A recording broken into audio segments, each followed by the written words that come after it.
Freedom is our birthright. मतलब कि आजादी जो है वो हमारा जन्म सिद्ध अधिकार है। अब हमें पता है कि ब्रिटिशर्स हम पे राज कर रहे थे और अब लोग जो हैं धीरे धीरे अवेयर होना स्टार्ट हो गए थे कि ब्रिटिशर्स जो हैं वो बाहर से आए हैं, वो हमारे देश के रिसोर्सेज को एक्सप्लॉइट कर रहे हैं और हमारा देश तभी तरक्की कर पाएगा जब ये ब्रिटिशर्स यहाँ से जाएंगे, जब हम आजाद होंगे। और अब लोगों को ये समझ आने लग गया था कि आजादी जो है वो हमारा बर्थ राइट है, जन्म सिद्ध अधिकार है, कि हर एक पर्सन जो है वो जन्म से ही उसे अधिकार होता है कि वो फ्रीडम एक्सपीरियंस कर सके, एंजॉय कर सके। बट इन ब्रिटिशर्स की वजह से हमारी जो फ्रीडम है वो हमसे छीनी जा रही थी। By the 1890s many Indians began to raise questions about the political style of Congress।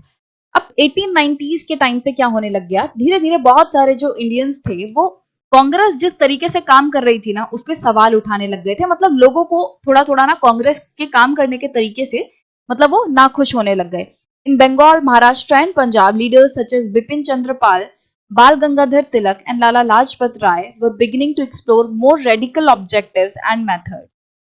अब धीरे धीरे क्या होने लग गया कि कांग्रेस के तरीके से लोग नाखुश हो रहे थे, तो बंगाल में, महाराष्ट्र में और पंजाब में विपिन चंद्र पॉल जैसे जो लीडर्स हैं, बाल गंगाधर तिलक हो गए, लाला लाजपत राय, ये लोग जो हो गए, इनके जैसे जो लीडर्स हैं, अब वो और अलग तरीके के जो मेथड्स हैं उनको एक्सप्लोर करने लग गए। वो कैसे मेथड? जो रेडिकल ऑब्जेक्टिव वाले मेथड है। मतलब रेडिकल मतलब क्या होता है? एक तरीके से जब आपको कोई चेंज लाना है, तो मतलब और अलग तरीके के मेथड्स वो एक्सप्लोर करने लग गए कि किस तरीके से हम अपनी आजादी जो है वो पा सकते हैं। They criticize the moderates for their politics of prayers and emphasize the importance of self reliance and constructive work. अब ये जो लीडर्स हैं ये क्रिटिसाइज कर रहे थे मॉडरेट्स को उनकी पॉलिटिक्स ऑफ प्रेयर्स के वजह से। इसका मतलब क्या है कि एक तरीके से मॉडरेट्स मतलब ये जो इंडियन नेशनल कांग्रेस वाले लीडर्स हैं, उनको दूसरे जो लीडर्स हैं जो कि कांग्रेस के काम से खुश नहीं थे अभी, तो दूसरे लीडर्स कांग्रेस को एक तरीके से क्रिटिसाइज कर रहे थे कि अब तुम्हारी जो पॉलिटिक्स ऑफ प्रेयर है ना, मतलब जिस तरीके से तुम गवर्नमेंट के आगे मिन्नतें कर करके अपनी बात मनवाना चाह रहे हो ना, ये काम नहीं करेगा। हमें अलग तरीके के जो मेथड्स हैं वो अपनाने पड़ेंगे और हमें सेल्फ रिलायंस और कंस्ट्रक्टिव वर्क पे फोकस करना पड़ेगा। हमें अपने बलबूते पे कुछ करना पड़ेगा, इनके आगे हाथ जोड़ने से कुछ नहीं होगा। तो एक तरीके से हमने देखा था कि लास्ट जो हमारी वीडियो थी कि जो इंडियन नेशनल कांग्रेस के लोग हैं उन्हें लग रहा था कि जो ब्रिटिशर्स है ना वो तो फ्रीडम की बात करते हैं, वो तो जस्टिस की बात करते हैं, वो इनकी बड़ी इज्जत करते हैं फ्रीडम और जस्टिस की बातों की। और क्योंकि हम भी फ्रीडम और जस्टिस की बात कर रहे हैं तो इससे क्या होगा कि ब्रिटिशर्स जो है वो हमारी बात मान लेंगे और हमारा देश छोड़ के चले जाएंगे। तो ये इंडियन नेशनल कांग्रेस सोच रही थी। तो वो क्या सोच रही थी कि हम प्यार से जाके जो है वो रिक्वेस्ट करेंगे और वो लोग मान लेंगे, जो ब्रिटिशर्स हैं वो हमारी जो बात है अच्छे अच्छे से मान लेंगे। बट जो दूसरे लीडर्स थे वो इस चीज के थोड़े खिलाफ थे कि तुम ये रिक्वेस्ट और ये प्रेयर्स छोड़ो और थोड़े जो अलग मेथड्स हैं उनको अपनाओ। They argued the people must rely on their own strength, not on the good intentions of the government. तो ये जो दूसरे लीडर्स हैं जो कांग्रेस का क्रिटिसिज्म कर रहे थे, वो कहते हैं कि जो लोग है ना उन्हें खुद की स्ट्रेंथ पे विश्वास रखना होगा, खुद की स्ट्रेंथ पे डिपेंड रहना पड़ेगा, कि मतलब वो अपने बलबूते कुछ करें, ना कि ये जो गवर्नमेंट है उसकी अच्छी इंटेंशंस पे डिपेंड रहे। मतलब कि लोग ये सोचते, अगर हम ये सोचते रहें कि गवर्नमेंट है वो अच्छे से हमारे साथ बिहेव करेगी, वो हमारी बात मानेगी, तब जाके हमारा जो है भला हो पाएगा, अगर हम यही सोचते रहेंगे तो फिर हमारा कुछ नहीं होने वाला। हमें अपनी स्ट्रेंथ का इस्तेमाल करना पड़ेगा, अपनी ताकत जो है वो गवर्नमेंट को दिखानी पड़ेगी और उसे अपने आगे झुकाना पड़ेगा। हम वेट नहीं कर सकते कि गवर्नमेंट जो है वो अच्छी बने, कब वो हमारा भला सोचे, इसका वेट नहीं कर पाएंगे। अगर हम इसका वेट करते रहे तो फिर तो आजादी हम कभी एक्सपेक्ट नहीं कर पाएंगे। People must fight for Swaraj, और लोगों को जो है अपनी स्ट्रेंथ पे रिलाई करना होगा, डिपेंड करना होगा, और लोगों को खुद स्वराज के लिए लड़ना होगा। स्वराज जो है वो दो वर्ड से मिलकर बना है। स्व मतलब होता है हम, ओन, खुद, ठीक है, और राज मतलब आपको पता ही है, रूल। तो खुद का राज, उसको पाने के लिए, खुद का राज मतलब इंडियंस अपने देश पे खुद राज करें कोई और। ये ब्रिटिशर्स जो है वो हम पे राज कर रहे थे तो फॉरेनर्स थे। तो अगर हम खुद का राज चाहते हैं कि इंडियंस ही इंडिया पे अगर राज करें, तो उसके लिए क्या होगा कि हमें लड़ना पड़ेगा। Tilak raised the slogan freedom is my birthright and I shall have it. जो बाल गंगाधर तिलक थे उन्होंने ये एक स्लोगन निकाला था कि जो फ्रीडम है, जो आजादी है, वो मेरा बर्थ राइट है, वो मेरा जन्म सिद्ध अधिकार है और मुझे वो मिलना ही चाहिए। In 1905, Viceroy Curzon partitioned Bengal. At that time, Bengal was the biggest province of British India and included Bihar and parts of Orissa. The British argued for dividing Bengal for reasons of administrative convenience. अब 1905 में क्या हुआ, उस time के जो विसरॉय थे Curzon, उन्होंने क्या किया, उन्होंने बंगाल का जो है विभाजन कर दिया, बंगाल को अलग अलग टुकड़ों में बांट दिया गया। मतलब बंगाल जो है वो उस टाइम की सबसे बड़ी प्रोविंस थी। और अब क्या हुआ, अब बंगाल से अलग अलग स्टेट्स जो है, अलग अलग प्रोविंसेस काट दी गई, निकाल दी गई। जैसे उड़ीसा और बिहार जैसे जो आज के हमारे स्टेट हैं वो बंगाल का ही पार्ट थे, बट उन्हें जो है बंगाल से अलग कर दिया गया। और अलग करने के लिए तर्क क्या दिया गया कि हम बंगाल को इसलिए विभाजित कर रहे हैं ताकि हम इसको और अच्छे से चला पाए, इसका एडमिनिस्ट्रेशन जो है वो अच्छे से चला पाए, इसीलिए हम इसको डिवाइड कर रहे हैं। तो आपने ये तो सुना ही होगा कि ना, कि जो अंग्रेजों की नीति थी वो क्या थी, फूट डालो और शासन करो। तो एक तरीके से उनकी इसी नीति का जो है एक तरीके से पार्ट था कि वो हमारे स्टेट्स वगैरह को जो है अलग अलग रीजंस की वजह से डिवाइड कर रहे थे और अपने जो रूल है उसे वो और ज्यादा आसान बनाने की कोशिश कर रहे थे। But what did administrative convenience mean? अब ब्रिटिशर्स ने बंगाल का जो विभाजन है वो ये कह के तो कर दिया कि हमें एडमिनिस्ट्रेटिव कन्वीनियंस चाहिए, बट आखिरकार ये एडमिनिस्ट्रेटिव कन्वीनियंस का मतलब क्या है, वो इस प्रेस के जरिए कहना क्या चाहते थे? Whose convenience did it represent? किसकी कन्वीनियंस की वो बात कर रहे थे? कन्वीनियंस मतलब एक तरीके से यूं कह सकते हैं कि काम करने में आसानी हो, उस चीज को हम कहते हैं कन्वीनियंस, की एडमिनिस्ट्रेशन चलाने में उन्हें आसानी हो, इसलिए उन्होंने कहा कि वो बंगाल का डिवीजन जो है वो कर रहे हैं। बट कैसी कन्वीनियंस, किसकी कन्वीनियंस की वो बात कर रहे थे? Clearly it was closely tied to the interest of British officials and businessman. तो जाहिर सी बात है वो इंडियंस की कन्वीनियंस, इंडियंस के भले की तो बात कभी करेंगे नहीं, तो वो अपनी कन्वीनियंस की बात कर रहे थे कि वो अपना जो है अच्छे से देश जो है उस पर कब्जा कर सकें, हमारे देश के जो रिसोर्सेज है उन्हें अच्छे से एक्सप्लॉइट करके अपने देश में जो है वो ले जा सके। तो वो अपनी कन्वीनियंस और अपने बिजनेसमैन की कन्वीनियंस की बात कर रहे थे। Even so, instead of removing the non-Bengali areas from the province, the government separated East Bengal and merged it with Assam. Perhaps the main British motives were to curtail the influence of Bengali politicians and to split the Bengali people. अब हुआ क्या कि देखो, normally आज भी आप देखोगे ना, जो स्टेट्स वगैरह हैं वो किस बेसिस पे डिवाइड है, तो वो है लैंग्वेज के बेसिस पर, कि किसी एक एरिया में कौन सी भाषा बोली जाती है, ज्यादातर उसके बेसिस पे आपको देखने मिलेगा कि हमारी स्टेट्स जो है वो बटी हुई है। तो एक तरीके से क्या हुआ कि जब ब्रिटिशर्स ने नॉन बंगाली स्पीकिंग लोगों को, नॉन बंगाली स्पीकिंग एरियाज को जब बंगाल से हटा दिया गया, उसके बाद भी उन्होंने क्या किया, जो ईस्ट बंगाल था उसको असम के साथ मर्ज कर दिया। तो ईस्ट बंगाल में तो अब भी बंगाली बोली जा रही थी और असम में असमी बोली जाती है, तो फिर ये क्यों इसका जो मतलब कि क्यों ईस्ट बंगाल को असम के साथ मिला रहे हैं? ये तो सेपरेट ही होने चाहिए ना लैंग्वेज के बेसिस पर अगर हम बात करें। तो क्लियरली इनका एम जो था वो क्या था कि वो बंगाल जो पॉलिटिशियंस थे, ऐसे लीडर्स जो बंगाल से निकल निकल के आ रहे थे, जो अपनी आजादी के लिए लड़ रहे थे, ऐसे लीडर्स को वो दबाना चाहते थे, रोकना चाहते थे, और इसीलिए वो इस तरीके के काम कर रहे थे। The partition of Bengal infuriated people all over India. और जब इस तरीके से बंगाल का विभाजन किया गया, उसको डिवाइड किया गया, तो उसकी वजह से पूरे इंडिया में जो लोग हैं वो बहुत ज्यादा गुस्सा हो गए। All sections of Congress, the moderates and radicals, as they may be called, oppose it. अब देखो, कांग्रेस में भी ना एक तरीके से दो ग्रुप्स बट गए थे, एक मॉडरेट्स का, एक रेडिकल्स का। तो जो मॉडरेट वाला ग्रुप था ना, वो एक तरीके से अपनी बातों को बड़ा ही पीसफुली मनवाना चाहता था। मतलब वो सोच रहे थे कि हम प्यार से बात करेंगे तो ब्रिटिशर्स हमारी बात मान लेंगे। तो जो पीसफुल वाला ग्रुप था, इसको हम कहते हैं मॉडरेट्स, और रेडिकल्स वाले ये ग्रुप थे जो कि वायलेंटली अपनी बात को मनवाना चाहते थे। ये चाहते थे कि ये प्यार व्यार से कुछ नहीं होने वाला, हमें जो है एक तरीके से हथियार उठाने पड़ेंगे, हमें अपना जो गुस्सा है वो दिखाना पड़ेगा, तभी जाके हमारी बात को माना जाएगा। तो इस तरीके से कांग्रेस के अंदर भी दो ग्रुप बटे हुए थे, मॉडरेट्स और रेडिकल्स वाले। अब हुआ क्या, जब बंगाल का विभाजन हुआ तो भले ही इन लोगों के विचार जो है अलग थे, मॉडरेट और रेडिकल्स वालों के वैसे ही विचार अलग थे, बट स्टिल बंगाल का जो डिवीजन हुआ उसकी वजह से सभी लोग को गुस्सा आया, सभी लोग जो है बहुत ज्यादा गुस्से में आ गए और इन्होंने अपोज किया। चाहे मॉडरेट्स हो, चाहे रेडिकल्स हो, कोई भी हो, इन सभी ने मिलकर जो है इस डिसीजन का, जो बंगाल का डिवीजन हुआ, इसका अपोजिशन किया। Large public meetings and demonstrations were organized and novel methods of mass protest developed. अब इसके बाद क्या हुआ, लोगों को समझ आने लग गया कि ये जो ब्रिटिशर्स है ना, ये हमें तोड़ना चाहते हैं, ये हमारी पावर को कम करना चाहते हैं। क्योंकि हमने पढ़ा था कि किस तरीके से ज्यादा जो लोग हैं वो हमें दिख रहा था, बंगाल से जो लीडर्स निकल के आ रहे हैं, तो काफी सारे इंपॉर्टेंट लीडर्स थे, पावरफुल लीडर्स निकल के आ रहे थे बंगाल से। अब उनकी पावर को कटेल करने के लिए, कम करने के लिए जो ब्रिटिशर्स हैं वो इस तरीके के हथकंडे अपना रहे थे। तो अब लोगों को समझ आ गया था, और इसीलिए क्या हुआ, जब ये डिवीजन हुआ उसके बाद बहुत सारी मीटिंग्स हुई। बहुत सारे डेमोन्स्ट्रेशंस वगैरह जो है वो ऑर्गेनाइज किए गए ताकि वो प्रोटेस्ट कर सकें इस डिसीजन के खिलाफ. The struggle that unfolded came to be known as the Swadeshi movement, strongest in Bengal but with echoes elsewhere too. In Deltic Andhra, for instance, it was known as Vande Mataram movement.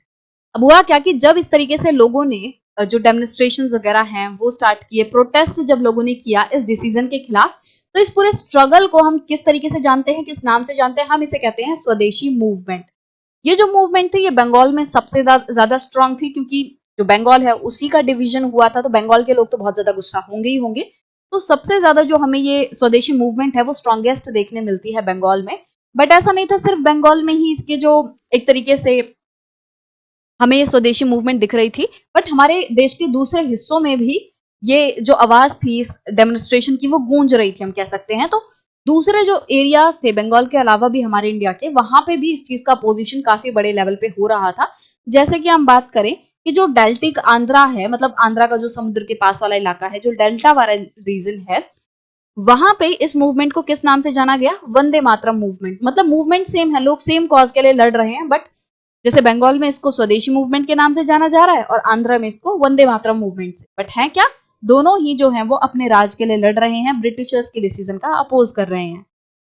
The Swadeshi movement sought to oppose British rule and encourage the ideas of self-help, स्वदेशी enterprise, national education and use of Indian languages. ये जो स्वदेशी movement थी ना, इसका main M क्या था कि ये ब्रिटिश रूल को अपोज करे, कि ये ब्रिटिशर्स को हमें अपने देश से निकालना होगा और खुद जो है अपने देश को संभालना होगा. आइडियाज ऑफ सेल्फ हेल्प को एनकरेज करना, मतलब कि हम खुद की मदद जो है वो खुद करें, किसी और पे डिपेंड ना रहें. इस तरीके के आइडियाज को और ज्यादा प्रोपेगेट करना और ज्यादा पॉपुलर करवाना. स्वदेशी इंटरप्राइज मतलब कि आज भी आप देखते होंगे इस तरीके से आपने सुना होगा ना कि आत्मनिर्भर भारत. इसका मतलब क्या है कि हम अपने देश में खुद पे ही डिपेंड रहे, हम किसी और देश के ऊपर डिपेंड ना रहे. तो इस तरीके के आइडियाज पे जोर दिया गया स्वदेशी मूवमेंट में कि हमें किसी अंग्रेज की जरूरत नहीं है, हम खुद के लिए खुद काफी हैं. और इस चीज को जो है लोगों के बीच में जो है फैलाया गया, लोगों को बताया गया, और लोग जो है फिर इस मूवमेंट को ज्वाइन कर रहे थे ताकि हम सब जो है अंग्रेजों को भगा सकें. To fight for Swaraj, the radicals advocate mass mobilization and boycott of British institutions and goods.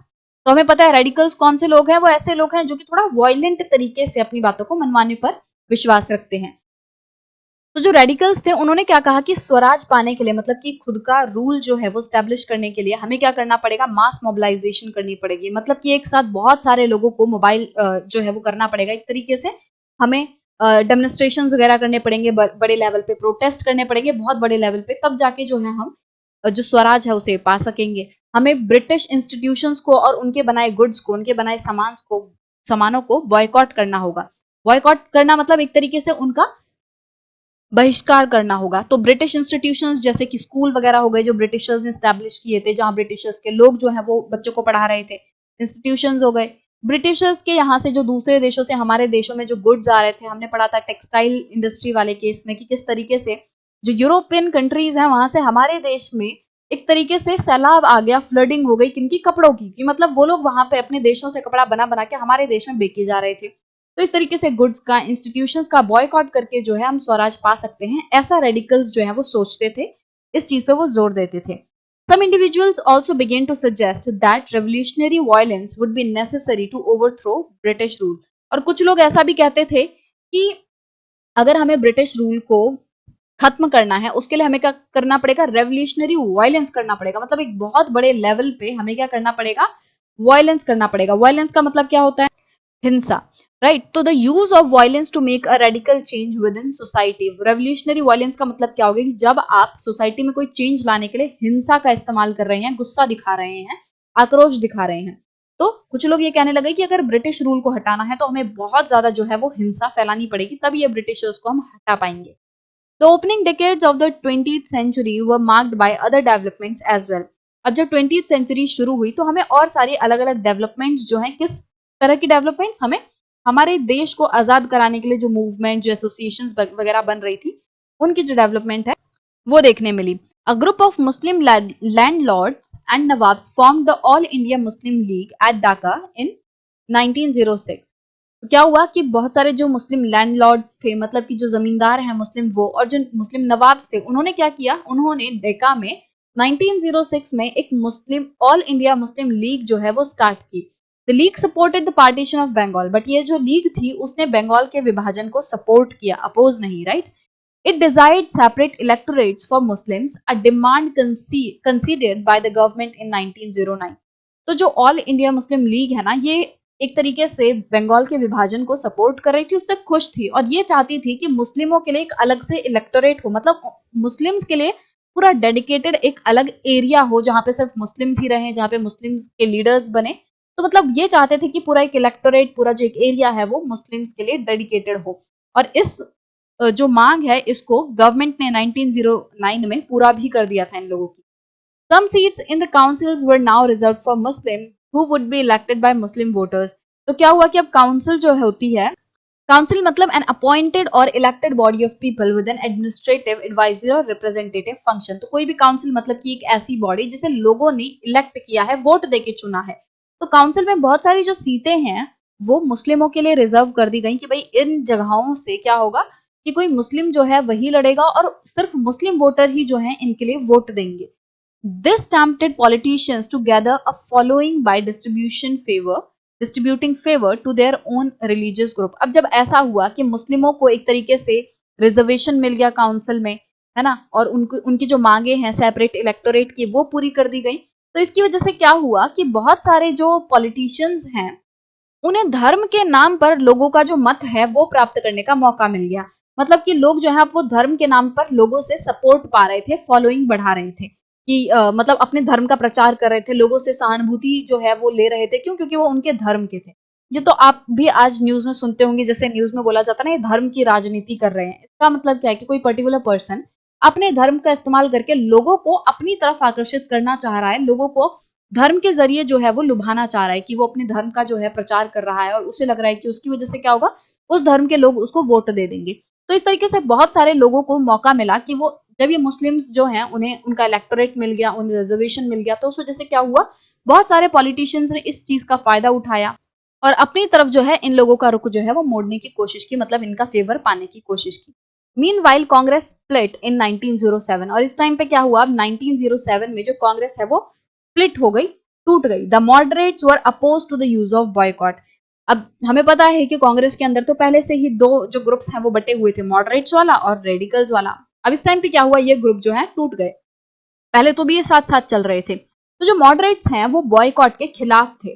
वो ये कह रहे थे कि भाई हिंसा नहीं करनी, क्यों हमें जो है अंग्रेज हैं उनका कोई इस तरीके से बॉयकॉट वगैरह नहीं करना, हमें उनका कोई बहिष्कार नहीं करना, हम प्यार से उन्हें अपनी बात समझाएंगे, ऐसा मॉडरेट मान रहे थे। They felt that it involve the use of force. उन्हें ऐसा लग रहा था कि अगर हम बॉयकॉट करेंगे ब्रिटिशर्स का, ब्रिटिश इंस्टीट्यूशंस का, है ना, उनके गुड्स का, इसकी वजह से क्या होगा, हमें फोर्स का इस्तेमाल करना पड़ेगा, हमें वही बल का इस्तेमाल करना पड़ेगा, हिंसा होगी। After the split the Congress came to be dominated by moderates with Tilak's followers functioning from outside. अब जब जो कांग्रेस है उसका जब विभाजन हो गया, जब वो दो टुकड़ों में टूट गई, तो जो मॉडरेट वाले लोग हैं ना वो हमें थोड़ी डोमिनेटिंग दिखाई दिए, मतलब कि जो दबदबा है वो मॉडरेट्स का बना रहा, है ना, कि जैसे होता है ना दो ग्रुप तो टूट गए, बट इसमें से जो उभरता हुआ ग्रुप है, जो ज्यादा पावरफुल ग्रुप है, वो किनका दिख रहा था, मॉडरेट्स का दिख रहा था। और और तिलक के जो फॉलोअर्स थे वो एक तरीके से काम कर रहे थे इस ग्रुप में। द टू ग्रुप्स रीयूनाइटेड इन दिसंबर 1915। अब 1907 में तो ये ग्रुप टूट गए थे, बट 1915 में ये वापस से रीयूनाइट हो गए, एक हो गए। Next year the Congress and the Muslim League signed the historic Lucknow pact and decided to work together for representative government in the country. और उसके अगले ही साल क्या हुआ, 1916 में कांग्रेस और जो मुस्लिम लीग है उन्होंने एक हिस्टोरिक लखनऊ पैक्ट जो है उसको साइन किया और उन्होंने ये डिसाइड किया, मतलब हमारे देश में, कंट्री में जो रिप्रेजेंटेटिव गवर्नमेंट होगी उसमें ये दोनों ही लोग मिलके, मतलब कांग्रेस और जो मुस्लिम लीग है वो दोनों ही मिलके काम करेंगे हमारे कंट्री की रिप्रेजेंटेटिव गवर्नमेंट में। ठीक है, एक तरीके से गवर्नमेंट में दोनों अब मिलके काम करने की बात कर रहे थे, उसके लिए इन लोगों ने लखनऊ पैक्ट जो है वो साइन किया था। तो इस सेक्शन में हमने देखा कि किस तरीके से जो इंडिपेंडेंस है उसकी मांग अब तेज होती जा रही थी, लोग आजादी के लिए नए नए ग्रुप्स बना रहे थे, अब नए नए मत निकल के आ रहे थे। हमने देखा कि किस तरीके से कांग्रेस में दो ग्रुप बट गए थे। तो अब धीरे धीरे लोग जो है और ज्यादा जो है वो अवेयर हो रहे थे अपनी आजादी को लेकर, अपने फ्रीडम को लेकर, और अब सब चाहते थे कि वो ब्रिटिशर्स से छुटकारा पा लें और उनका जो रूल है उसे खत्म कर दें।